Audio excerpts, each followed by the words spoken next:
So I did something last year that shocked a lot of Homesteady's most faithful followers. And I got a lot of flack for it in our YouTube comments. I bought goats. I was a long time known as a goat hater because we had a few bad experiences with a few bad goats, and I had sworn them off forever. We were moving to Pennsylvania, and Kay's aunt called us and said, hey, when you guys come down here, would you mind picking up a couple of goats for me? And we were like, sure, we'll go pick up some baby goats. And I should have known better, because when you go and see baby goats, I've warned you before, this is what happens. When you go and see baby goats, you buy baby goats. Yeah? So I'm gonna get a goat too. Mommy, I'm feeding. We knew this was gonna happen. I warned you, don't go see baby goats. Which Doling? The one I love. Of course you love her already, of course. Valerie, we've gone and seen a lot of baby goats. And I knew. We don't go see baby, it's like seeing puppies. And sure enough, we walked out of that barn with one who is now our beloved Gizmo. And Gizmo turned into Gizmo and Lacey, and everybody watching, you probably already know the deal. What are we up to, bud? About 6 goats in the back? 6 and counting?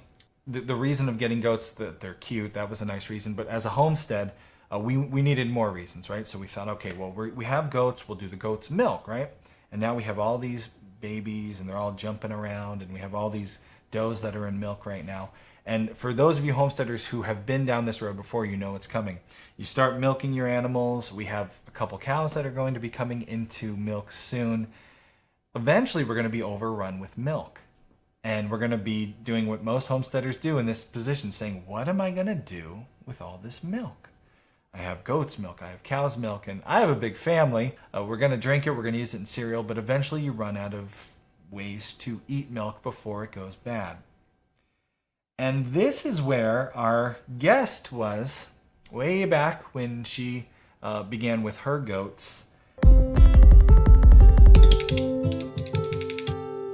For my 7th birthday, I really wanted a goat because I've seen all these cute little baby goats on TV, and we already had like a small family farm. It was just like chickens and like piglets and like little things that we had. So I really wanted a baby goat. And so my older sister, who's 10 years older than me, researched goats, and she decided that she wanted to get me a Nubian because they have the long floppy ears and they're really cute. So I got my first goat when I was 7 years old. And then from there, everybody was like, oh, do you want more goats? We're getting rid of ours, blah, blah, blah.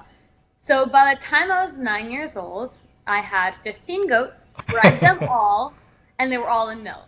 I was the only one that knew how to milk. So I was milking 15 goats twice a day. First off, I'm blown away by the idea that at 9 years old, you could handle milking that many goats.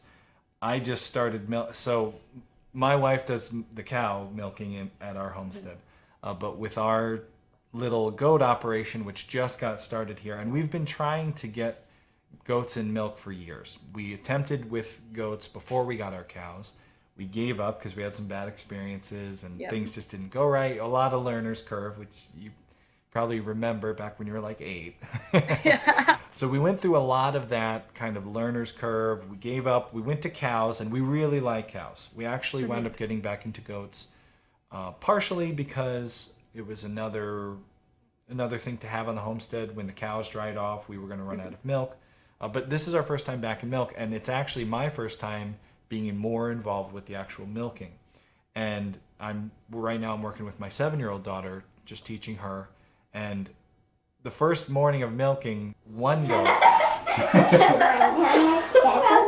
Wow. I do not have milking muscles. Oh. How are you doing back there, Mama? Yeah. I grabbed a lot of milk. My hands were getting sore after just that one side. So picturing like a 9-year-old girl with 15 goats, that's awesome. So how did the family get them involved? Did they dive right in? Did they like it? How'd they feel about it? So I eventually had to teach my sister and my mom and my older brother Caleb how to milk, and they would help me out with that.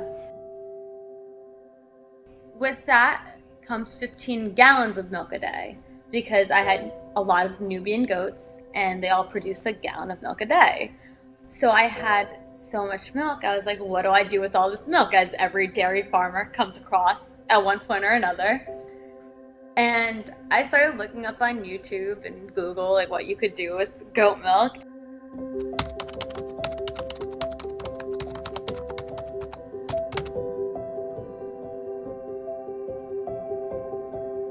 And I found the soap. And I was still in elementary school at this point. So I'd be like, oh, this would be a great gift for all my teachers. So I made the soap with the help of my mom and my sister. And I gave it away as gifts to my friends, family, teachers. Like anybody who wanted soap, I gave it to them. And people started coming back saying it really helped their skin and they really loved it.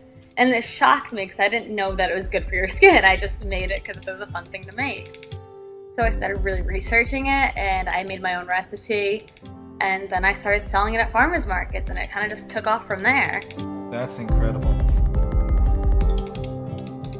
So start to finish, you go out in the morning, you milk your goats till that bar of soap is on the counter at one of your local, you guys are in Rhode Island, right? Located Yep. in Rhode Island. So start to finish, how long does it take you to get a product out?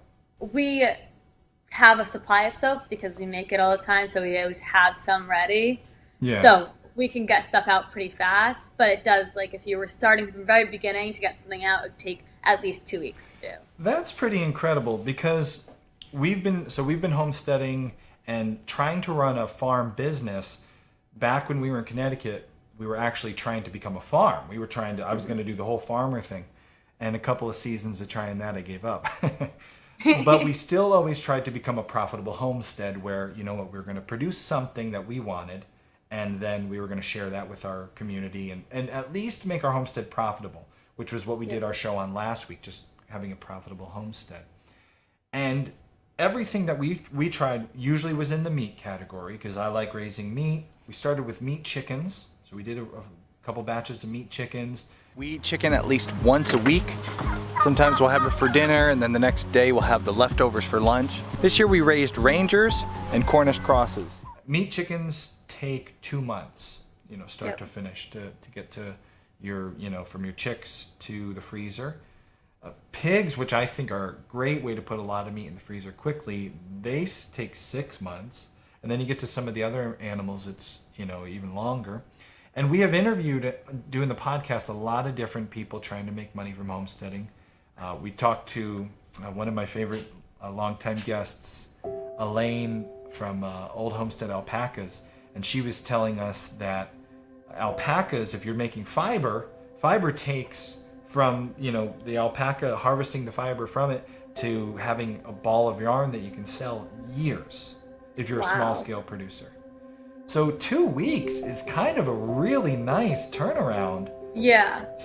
Now, given it's going to take you longer than 2 weeks to have a goat come into milk. It took us a year to get our girls. But you could, in theory, if you found a good goat who was in milk and you knew how to do it. Which are pretty easy to find. Yeah. And this is one of the other things I think is really nice about this idea. With goat's milk soap, this is a good question for you, Rachyl. Is there a better quality, or could you reasonably just get started with the first thing you found on Craigslist and then improve your herd? With goat milk soap, you could just get whatever goat was in milk on Craigslist. For drinking milk, I always recommend Nubian goats because they have one of the highest butter fat content, which makes their milk taste the most like cow's milk, which is mostly what people like about it. You mentioned briefly, you went through a list of how the family has been involved, but when you look on your Instagram feed, when you look at your guys' website, it looks like a family-run farm at this point. How, over time, how did you incorporate everybody in it, and what does everybody do nowadays? Well, everybody plays their part in the farm and the business. So my brother Noah, he is my sibling closest in age to me. He's 2 years older than me. And I don't have my license yet because I refuse to get it. So he drives me everywhere. So he drives me to all my farmers markets. He drives me to my soap shows, and he drives me to different stores to drop off soap. So that's how he plays into the business. My sister Jacqueline and my mom, they both help me with the business, and my sister helps me with the farm. My younger sister Misha, she helps out on the farm all the time. And she's only 8, so she helps when she can. She's still in school, so. And then all of my brothers, they help me build my barns. They help me clean out my stalls. So like all the manual labor, I leave on them. And my dad, he helps build all the barns and stuff too. So everybody pitches in where they can. They all have full-time jobs, so they can't do it all the time. But everybody helps me out where they can and when they can. So it really is a family business and affair. Was it easy? Yeah, that's like a silly question, but what were the challenges starting the business at such a young age and through school years, growing this business? What challenges did you face doing that? It was definitely very difficult to do it. In the beginning, I wasn't planning on having a business. So I kind of did everything backwards. So I only got my LLC for my business 2 years ago when I realized that you needed one. So when I was in elementary school, it was pretty hard, like, to manage everything because I'd only really do it in the summertime. But I started being homeschooled once I hit 6th grade.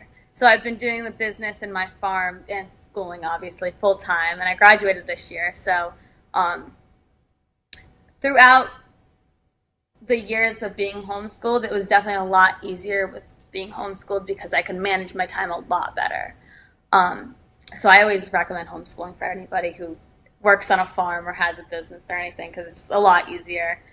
But it was definitely tough in the beginning because nobody took me seriously because I was so young. When you say nobody took you seriously, I feel like if you're a 9-year-old and you're walking into, because our audience doesn't know yet, but I saw the list. You guys you sell out of many stores, right, throughout Rhode Island. How many? Do you know off the top of your head how many stores you're in? I'm not sure off the top of my so head. over 10. Yeah. So you guys are in a lot of different stores and different farmers markets too, right? Yep. So you have a really, you have a big presence. I picture like a 9 or a 10 or 11-year-old walking into a store, and there's this like, oh, cute little girl. Okay, honey, what are you doing, right? Yeah. When you say nobody took you seriously, what were you pitching them, and how would they respond? So the first time I tried to get into stores, I wrote over 50 letters, handwritten letters, to a bunch of stores in Rhode Island to see who would be interested in having a meeting with me. I had very few stores contact me back, and those few stores, my mom would drop me off in the front. I'd walk in by myself. I'd have my box of products that I brought in with me, and I'd just tell them what I did and how I started, and like give them my pricing and ask them if they were interested. I had 2 stores in the very beginning who carried my soap, which was Pineapple Rose Primitives. They're no longer a store, but they carried my soap, and Country Mutt, which was a dog grooming place in my town. Those 2 stores really gave me the encouragement that I could do this. So I was like, all right, 2 people believe in me. Yeah. So after I figured out that the letters didn't really work because people aren't going to respond to you, I started going to different stores. So I'd have my mom drop me off in the front of the stores, and I'd just walk in. And that's how I landed Wright's Dairy Farm, which is one of my biggest retailers. I just walked in and I asked for a meeting, and we set up a meeting, and I went and I pitched my product idea. And once people started talking to me, they realized that I knew what I was talking about and that I wasn't just pitching like my parents' product that they were trying to sell. Yeah. And they knew that I was actually the person behind it, which was mostly the biggest thing. People didn't believe that I was doing it. So I kind of had to prove myself to everybody that I talked to. And I still do because I'm still young. People don't really believe that I run the business or I started the business. But most of the time when I start talking to people and talking how I started it and the struggles that I've had, they start to believe me a little more. But that's what I mean when I say that nobody took me seriously, is that when I walked in, everybody was like, okay, we'll think about it. And they would just, I'd go on my way, which I never took it to heart because I could understand that I was young and that most of these people deal with adults. But it was hard for me in the beginning. I did not start my first business at 9. Well, maybe I had a couple of I was trying to sell baseball cards and Pokemon cards at school, but like a real legit business, I didn't start till I was out of school.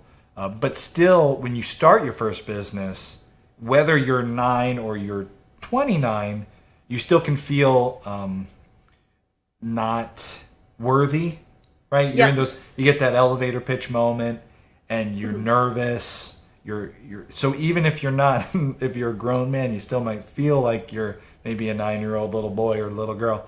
What advice would you give to somebody who's thinking about this, trying to make their first pitch? Maybe they wrote a few letters and it didn't work. How do you get past that wall of like your mom dropping you off and sending you by yourself into that store? You just can't give up. The worst thing that someone could say to you is no. And that's the worst thing they could say to you. And that's what my mom always told me. She's like, don't take it to heart. The worst thing they can say is no. And then she'd send me into the store. I love that. So that's what I've always taken, is going into something, you might be nervous, but the worst thing they can do is say no. And you're not walking out with anything less. And you just have to know your stuff. You have to know your business. I feel like you're ready for Shark Tank, Rachel. You just go in, know your stuff, and you won't be afraid of any of those guys. Where do you see this business? I mean, it's grown a lot. Where is it heading? I have a graphic designer, Brittany Medeiros, and she helped me design all my packaging and stuff, so it's all professional now. And I have my website, which is travisfamilyfarm.com, for anybody who wants to look on it. And I am going to school in September for business and accounting to further my business, and hopefully one day I'll be able to employ my family and friends and actually pay everybody that's been helping me throughout the years. And I can just, have my farm and have my family working with me, and that's really what I hope for. My sister and my mom are joined on my business now, so they're going to help me a lot. Like full-time work goes, this is all you're doing? Yep. And what about your sister and your mom? Is this all they're doing too now? Yep. That's awesome. So you've created this. This is what I thought was so cool coming across that post on Instagram. A 7-year-old girl gets a little goat, and from that passion and that interest and just diving in and then pushing through where it got hard, going by yourself into the stores, you've created not only something that you're enjoying, but now you're bringing your family in on it. With homesteading, so much of what we do, we look to, it starts small, right? We take one little seed, we put that one little seed in the ground, and it sprouts a plant, and if you let that plant continue, it will go to seed, and then from that one little seed you get 10 more plants. That's what's so exciting, I think, about homesteading, is you never know when you get started. We started with 6 chickens, and I didn't have any interest in doing livestock. My wife was a farm girl. She wanted to have animals, I wanted to have land, and it just grew into now we have the homestead and we do the show.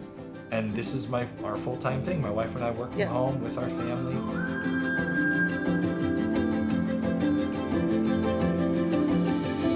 What is it like to work alongside with your family doing what you love? Oh, it's amazing. My family and I get along really well together. All my brothers work with my dad in construction, and then me, my sister, and my mom work with soap business. So we all work together. We're all home every day for dinner. Even though some of my siblings don't live in our house anymore because they've got their own places and their own families, we're all home for dinner every night, and we all see each other every day, and we all work really well with each other. I wouldn't trade it for anything. I love my business, and I love my farm, and I love my life the way it is.